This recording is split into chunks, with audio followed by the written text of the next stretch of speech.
श्रीसुब्रह्मण्यभुजङ्गम्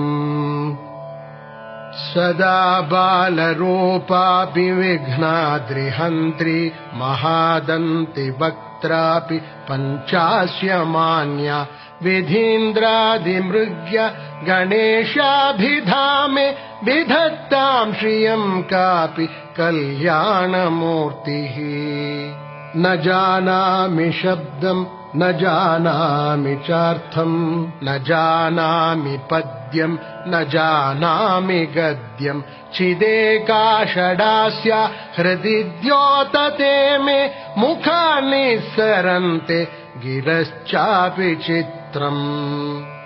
मयूराधिरूढम् महावाक्यगूढम् मनोहारिदेहम् महच्चित्तगेहम् महीदेवदेवम् महावेदभावम् महादेवबालम् भजे लोकपालम्।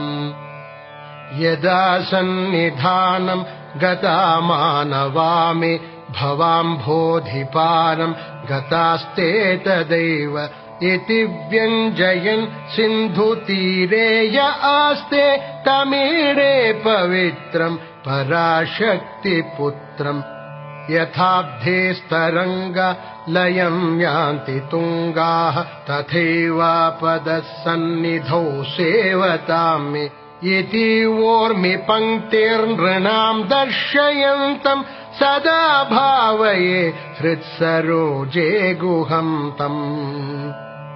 गिरो मन्निवासे नरायेऽधिरूढाः तदा पर्वते राजते तेऽधिरूढाः इतीव ब्रुवन् गन्धशैलाधिरूढः सदेवो मुदे मे सदा षण्मुखोऽस्तु। महाम्भोधितीरे महापापचोरे मुनीन्द्रानुकूले सुगन्धाख्यशैले गुहायाम् वसन्तम् स्वभासा लसन्तम् जनातिम् हरन्तम् शयामो गुहम् तम्। लसत्स्वर्णगेहे नृणाम् कामदोहे सुमस्तोमसञ्छन्नमाणिक्यमञ्चे समुद्यत्सहस्रार्कतुल्यप्रकाशम् सदा भावये कार्तिकेयम् सुरेशम्। रणध्वंसके मञ्जुलेऽत्यन्तशोणे मनोहारि लावण्यपीयूषपूर्णे मनः षट्पदो मे भवक्लेशतप्तः सदा मोदतां स्कन्दते पादपद्मे। सुवर्णाभदिव्याम्बरैर्भासमानाम् क्वणत्किङ्किणी मेखला शोभमानाम् लसद्धेमपट्टेन विद्योतमानाम् कटिम् भावये स्कन्दते दीप्यमानाम्। पुलिन्देशकन्याघना भोगतुङ्गस्तनालिङ्गनासक्त काश्मीररागम् नमस्याम्यहम् तारकारे तवोरः स्वभक्तावने सर्वदा सानुरागम्। विधौ क्लृप्तदण्डान् स्वलीलाधृताण्डान् निरस्ते भशुण्डान् द्विषत्कालदण्डान् हतेन्द्रारिषण्डान् जगत्त्राणशौण्डान् सदा ते प्रचण्डान् श्रये बाहुदण्डान्। सदा शारदा षण्मृगाङ्का यदि स्युः समुद्यन्त एव स्थिताश्चेत्समन्तात् सदा पूर्णबिम्बाः कलङ्कैश्च हीनाः तदा त्वन्मुखानाम् ब्रुवे स्कन्दसाम्यम्। स्फुरन्मन्दहासैः स्वहंसानि चञ्चत्कटाक्षावलीभृङ्ग सङ्घोज्ज्वलानि सुधास्यन्ति बिम्बाधराणीशसूनो तवालोकये षण्मुखाम्भोरुहाणि। विशालेषु कर्णान्तदीर्घेष्वजस्रम् दयास्यन्दिषु द्वादशस्वीक्षणेषु मयीषत्कटाक्षः सकृत्पातितश्चेत् भवेत्ते दयाशील का नामहानिः सुताङ्गोद्भवो मेऽसि जीवेति षड्धा जपन्मन्त्रमेषो मुदा जिघ्रते यान् जगद्भारभृद्भ्यो जगन्नाथ तेभ्यः किरीटोज्ज्वलेभ्यो नमो मस्तकेभ्यः स्फुरद्रत्नकेयूरहाराभिरामः चलत्कुण्डल श्रीलसद्गण्डभागः कटोपीतवासाः करे चारुशक्तिः पुरस्तान्ममास्ताम् पुरारेस्तनूजः इहायाहि वत्सेति हस्तान् प्रसार्याह्वयत्यादराच्छङ्करे